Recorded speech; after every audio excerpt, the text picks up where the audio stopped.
मैं हूँ आयशा गुलरेज और एक बार फिर आप लोगों के सामने सोशल क्लब फॉर पीडब्ल्यूडीज के प्लेटफॉर्म से आप लोगों को खुशामदीद कहती हूँ। जैसा कि आप लोगों को मालूम है कि हमारे इंटरव्यू कंडक्ट करने का मकसद ये होता है कि हम ये चाहते हैं कि हमारे जितने भी स्पेशल फ्रेंड्स हैं जो किसी किस्म की माजूरी की वजह से घरों में कैद हैं और वो ये समझते हैं कि अब हमारी जिंदगी में कुछ नहीं है। अ, हमारी जिंदगी में ये जो माजूरी है वो एक रुकावट बन गई है, किसी नाउमीदी का शिकार हैं उनके घर वाले, जो उनके सपोर्ट सिस्टम है, उनके खास तौर पे वालिदैन कि हमारे बच्चे माजूर हैं और माजूरी जो है वो जिंदगी की एक बहुत बड़ी रुकावट है। तो हमेशा याद रखिए कि जो मासूरी होती है वो किसी भी किस्म की रुकावट नहीं होती, बल्कि कहा जाता है कि disability is not inability. Disability आपकी नाअहली नहीं होती, माजूरी आपकी नाअहली नहीं होती, या आपके सिर्फ एक माइंडसेट होता है। बस ये आप एक सोच होती है। अगर आप अपनी सोच तब्दील कर लें और ये सोचें कि डिसेबिलिटी इज नॉट इनएबिलिटी, और आप अपने बच्चे की एज अ वालिदैन, एज अ पेरेंट, आप अगर अपने बच्चे की डिसेबिलिटी को एक्सेप्ट कर ले या इंसान कर ले, तो मेरा नहीं ख्याल कि कोई भी चीज़ नामुमकिन है। मिसाल आपको बहुत सारी जगहों पे मिलती है। हमारे बहुत सारे साथी, बहुत सारे स्पेशल फ्रेंड्स जो हैं वो डिसेबिलिटी के साथ जो है वो एक कामयाब जिंदगी गुजार रहे हैं। तो इसी सिलसिले में आज भी मैंने एक अपनी स्पेशल गेस्ट को दावत दी है ताकि वो आपके साथ अपनी एक सक्सेसफुल स्टोरी जो है वो शेयर करें। जी, मैं उनको तारुफ करवाती हूँ। उनका नाम है राबिया शकूर और राबिया शकूर का ताल्लुक है लाहौर से। बाकी तारुफ वो अपना खुद ही करवाएंगी कि उन्होंने अपनी मासूरी को किस तरह से एक्सेप्ट किया, उनके घर वालों ने उनको कितना सपोर्ट किया, उन्होंने चैलेंजेस का कैसे मुकाबला किया और कामयाबी की मंजिलें तय की, और माशाल्लाह वो एक आज अच्छी और भरपूर एक कामयाब जिंदगी गुजार रही हैं। तो हम राबिया से ही सुनेंगे राबिया की कहानी, राबिया की जुबानी इंट्रोडक्शन। जी आयशा, सबसे पहले तो मैं आपको थैंक्स बोलूंगी कि आपने मुझे इनवाइट किया। Very welcome. और मेरा नाम राबिशपुर है, मैं लाहौर से हूँ और मेरी डिसेबिलिटी एक्सीडेंटल है। मैं तकरीबन 8 मंथ्स की थी जब मेरा एक्सीडेंट हुआ। मेरी बैकबोन इंजरी थी, तो बस डॉक्टर्स की नेग्लिजेंस वगैरह और वो सब कुछ, मेरा बैकबोन से लिक्विड लिया था और वो कुछ ज्यादा क्वांटिटी में ले लिया, जिसकी वजह से भी मेरी डिसेबिलिटी हो गई और मैं पैरालाइज हो गई, व्हील चेयर पे आ गई। तो उन्होंने पोलियो डायग्नोज किया मुझे। फिर उसके बाद तकरीबन 7-8 साल इलाज वगैरह करवाते रहे, ट्रीटमेंट, अम्मी अब्बू जहाँ भी कोई बताता था वहां पे आना जाना।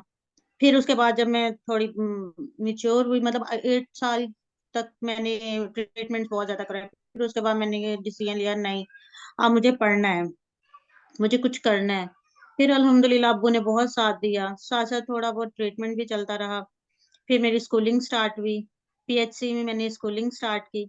अल्हम्दुलिल्लाह अब्बू ने हर कदम पे बहुत साथ दिया। फिर मैं अभी तक एमबीए तक, एमएड तक मैंने अब्बू जी के साथ ही कदम के साथ कदम मिला के, अब्बू जी ने मुझे अपने जैसा बनाया। वो भी टीचर थे मेरे अब्बू, तो उनके साथ मैंने चल के, और हमेशा से रेगुलर स्टूडेंट रही हूँ और पंजाब यूनिवर्सिटी से पढ़ती रही हूँ। तो ग्रेट। मेरी स्टडीज अल्हम्दुलिल्लाह, जैसे कि नॉर्मल्स कहते हैं ना कि हम लोगों ने रेगुलर पढ़ा, मैं तो स्पेशल ये बताती हूँ कि हमने रेगुलर पढ़ा। मेरा और हमारा व्हीलचेयर के साथ रेगुलर पढ़ना और उनका रेगुलर पढ़ना जमीन आसमान का फर्क है। इसलिए मैं बहुत फख्र से कहती हूँ कि मैंने रेगुलर पढ़ा था अल्हम्दुलिल्लाह, और अल्हम्दुलिल्लाह। इन सब में मेरे पेरेंट्स का बहुत हाथ सही। बहुत अच्छा। राबिया, ये बताइए कि जैसा कि आपने बताया कि आपने एमबीए किया हुआ है, एमएड किया हुआ है, ये कितना एक लंबा सफर था जो आपने तय किया, आपके साथ आपकी फैमिली ने भी उसको तय किया यकीनन। और यकीनन हम सब स्पेशल पर्सन्स की लाइफ में एक प्रॉब्लम तो आती है, चैलेंजेस भी आते हैं। आपको भी यकीनन उसी तरह आए होंगे, खासतौर पर फिजिकल डिसेबल्स को आते हैं कि बैरियर्स होते हैं, एक्सेसिबिलिटी का इशू होता है। तो इन तमाम चीज़ों के साथ किस तरह, सिचुएशन को किस तरह आपने हैंडल किया, आपके पेरेंट्स ने किस तरह हैंडल किया, कहाँ कहाँ गई और कहाँ कहाँ किस तरह के मसाइल आए? सबसे पहले तो मेरी जब स्कूलिंग स्टार्ट हुई है तो अब्बू जी का था कि ये 5th तक बस मैंने स्पेशल बच्चों के साथ पढ़ाना है, उसके बाद मैंने यहाँ पे नहीं पढ़ाना। अगर मैंने यहाँ पे पढ़ाया तो ये इसके माइंड में यही होगा कि मैं स्पेशल पर्सन हूँ, मैं डिसेबल हूँ, मैं कुछ नहीं कर सकती, बस मैं इन बच्चों के साथ रह सकती हूँ। 5th के बाद अब्बू जी ने डिसाइड किया कि इसको मैंने नॉर्मल बच्चों के साथ पढ़ाना। फिर अब्बू जी ने मुझे यहाँ पे प्राइवेट स्कूल में करवाया। उसके बाद जब मेरा कॉलेज स्टार्ट हुआ तो अब्बू जी ने जानबूझ के मुझे बहुत दूर घर से एडमिशन मेरा करवाया, ताकि ये ट्रैवल करेगी और लोगों में मिलेगी, आएगी जाएगी, इसको हर्डल्स आएंगी, ये देखेगी कि मैंने कैसे फेस करनी है, मैंने कैसे उनके साथ हैंडल करना है सब कुछ। तो मैं अब्बू जी ने मुझे गुलबर्ग कॉलेज में मेरा एडमिशन करवाया। और हमेशा से अब्बू जी जब भी मेरा एडमिशन करवाते थे मुझे बताते नहीं थे, बुक्स ले आए और कहते चलो पढ़ना शुरू कर दो, कल से तुमने कॉलेज जाना है बस। तो बस मेरा फिर इसी तरह से रेगुलर आना जाना, और बस का या वैन का जैसे भी अरेंज करना अब्बू जी ने करना। बहुत बार मैं गिरी हूँ, बहुत बार गिरी हूँ। पता है वहां पे जब हम गिरते थे ना तो मैं हंस रही होती थी। अक्सर आंसू आते थे लेकिन हंसना। बहुत सारे लोग मिलते हैं जो आपके साथ खड़े होते हैं, बहुत सी फ्रेंड्स, बहुत अच्छी लड़कियां जो हमारे साथ खड़ी होके हमें हम हेल्प आउट करती हैं। लेकिन कुछ ऐसी भी होती थी कि जो देख के मुंह छू बनाना कि ये क्या हमारे साथ मुसीबत है, मतलब इसकी वजह से हमें वेट करना पड़ा है, इसकी वजह से हमें ये करना पड़ा है, सेक्रीफाइस करना पड़ा है, आगे होना पड़ा है, पीछे होना पड़ा है, सीट देनी पड़ी है। मतलब मिले जुले लोगों के साथ फिर रही। फिर मेरा बीकॉम बहुत अच्छा गुजरा। बीकॉम मेरा एक गोल्डन पीरियड था। एक्चुअली मैं बहुत बोलती हूँ, बहुत हंसने वाली, बहुत बोलने वाली, हंसने वाली, और अपनी फ्रेंड्स के साथ बहुत ज्यादा मतलब पढ़ने, एक कान से मैं समझ लें कि पढ़ रही होती थी और एक कान से हम लोग बातें कर रहे थे। और माशाल्लाह मेरे मार्क्स भी हमेशा अच्छे आने टेस्ट में, सब में। और मेरे टीचर्स मुझे कहा करते थे, पता नहीं तुम्हारे साथ तो मोक्कल हैं या जिन तुमने रखे हुए हैं, कब पढ़ती भी हो और साथ तुम्हारे बातें भी पूरी हो रही होती हैं, साथ तुम्हारे लेक्चर्स भी कंप्लीट होते हैं। तो फिर उसके बाद यूनिवर्सिटी अल्हम्दुलिल्लाह स्टार्ट हुई। यूनिवर्सिटी में बहुत अच्छा टाइम गुजरा, मेरे फ्रेंड्स बहुत अच्छे थे, बहुत अच्छे। मैं इस तरह से कहूंगी कि मैं अगर पेरेंट्स के बाद बहुत लकी रही हूँ ना, तो मेरे फ्रेंड्स बहुत अच्छे मिले, बहुत लकी रही हूँ अल्हम्दुलिल्लाह। और मेरे फ्रेंड्स इतने अच्छे थे कि हम लोगों ने सेकंड फ्लोर पे जाना तो वो मुझे उठा के, मेरी व्हील चेयर समेत उठा के लेके जाने के, तुम क्यों परेशान हो रही हो, हम हैं ना, हम लेके जाएंगे।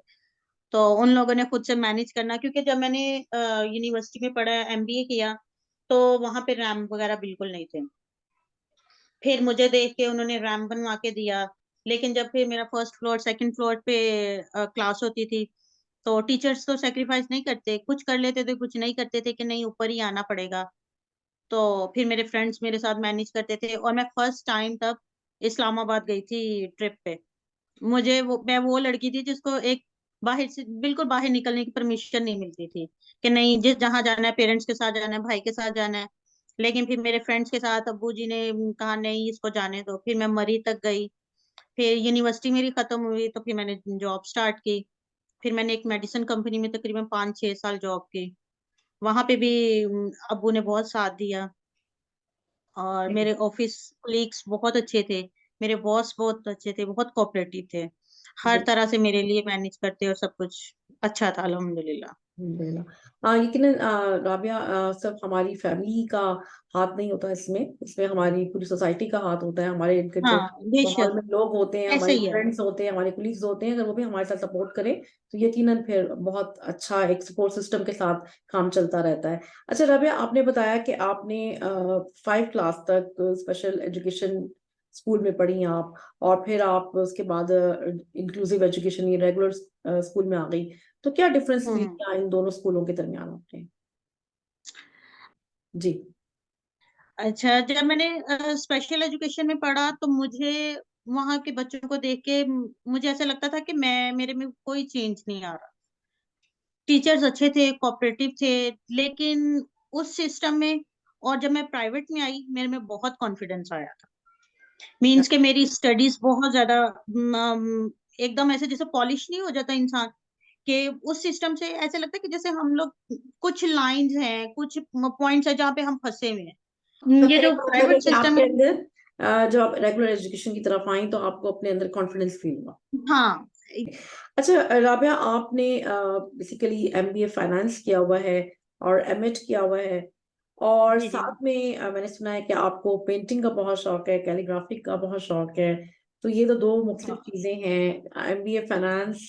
और अक्सर फाइनेंस वालों के बारे में सुना है कि उनको इन चीजों का शौक नहीं होता, क्योंकि वो बड़े ड्राई नेचर के होते हैं। तो आपको ये शौक कैसे पैदा हुआ, और कहाँ से शुरू हुआ, और कब शुरू हुआ?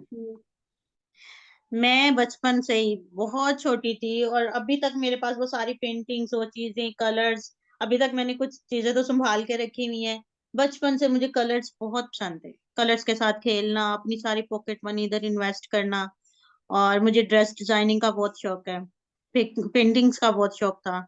अच्छा। मैं पहले स्केचिंग करती थी, फिर जब मुझे इस्लामिक पॉइंट ऑफ व्यू से पता चला स्केचिंग नहीं है, ठीक नहीं है, फिर हम्म। मैंने उसको स्किप किया। फिर मैं कैलीग्राफी की तरफ आई और अल्हम्दुलिल्लाह अब मेरे पास जितना टाइम होता है मैं अपनी पेंटिंग्स, कैलीग्राफी और ड्रेस डिजाइनिंग में स्पेंड करती हूँ। दैट्स वेरी ग्रेट, बहुत और बहुत ये सब कुछ अल्हम्दुलिल्लाह गॉड गिफ्टेड है मेरे पास, अच्छा। सबसे बड़ी ब्लेसिंग है अल्हम्दुलिल्लाह। जबरदस्त। तो इस सिलसिले में भी आपको यकीनन सपोर्ट मिली, तो ही आपने काम किया, वरना घर वाले ये कहते हाँ। कि ये क्या कर रही हो, आपकी तो फील्ड नहीं। कुछ और है। और लेकिन उन्होंने आपको सपोर्ट किया, दैट्स गुड। हाँ अल्हम्दुलिल्लाह। इंशाल्लाह हम जब आपने आपके सामने राबिया का इंटरव्यू लेके आएंगे, तो हम राबिया की बहुत सारी पेंटिंग्स एंड कैलीग्राफी भी आपको दिखाएंगे साथ साथ। ठीक।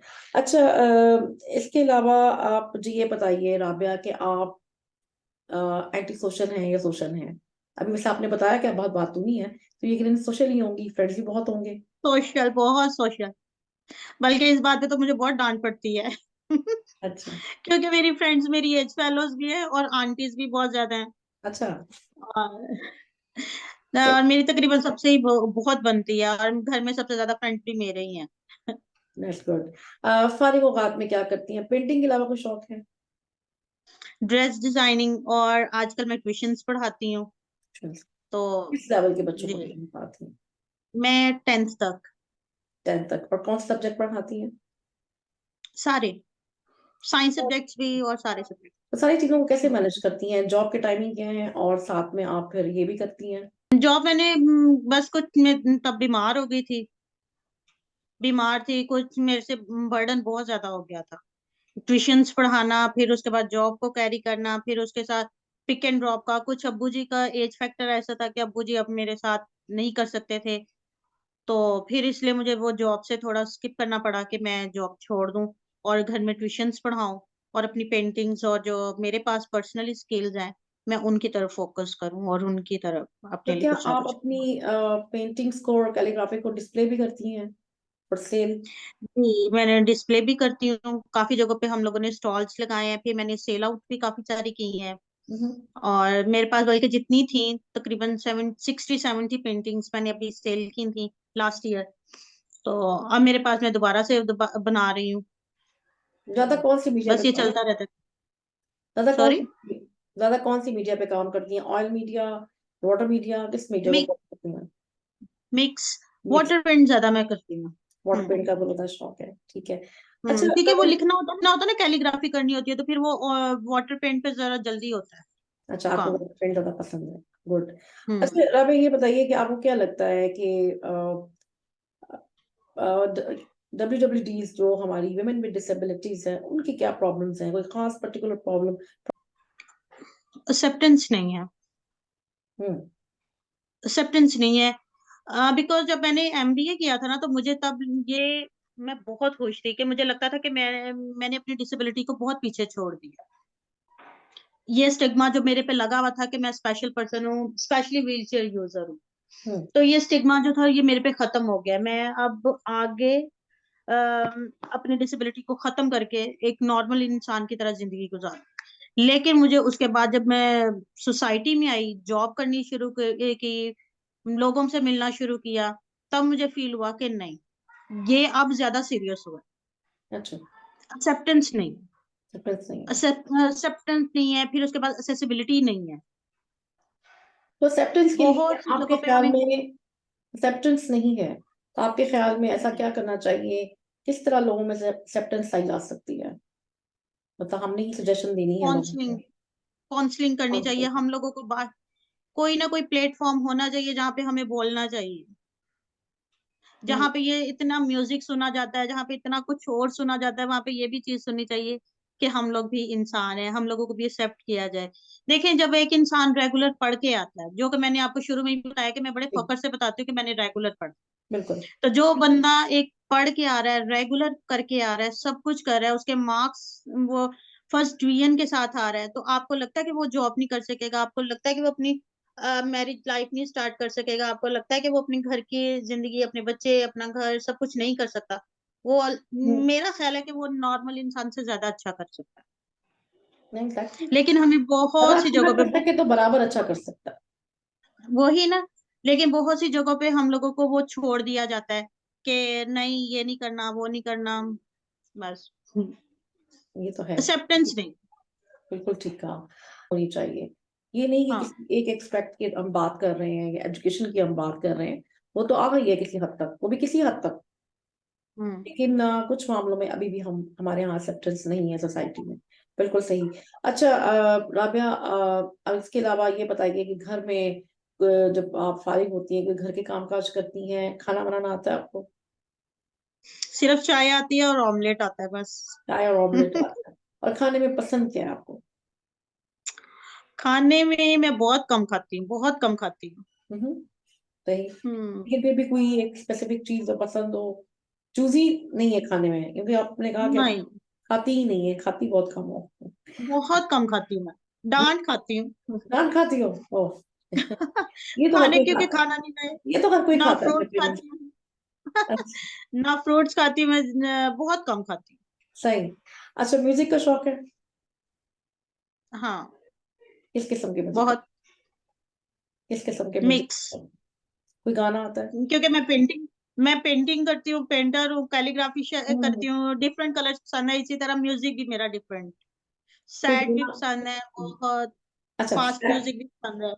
अच्छा सैड। हाँ। सैड सॉन्ग पसंद है। तो कोई गाना अगर आता हो तो सुना दो। नहीं, मुझे गाने नहीं आते।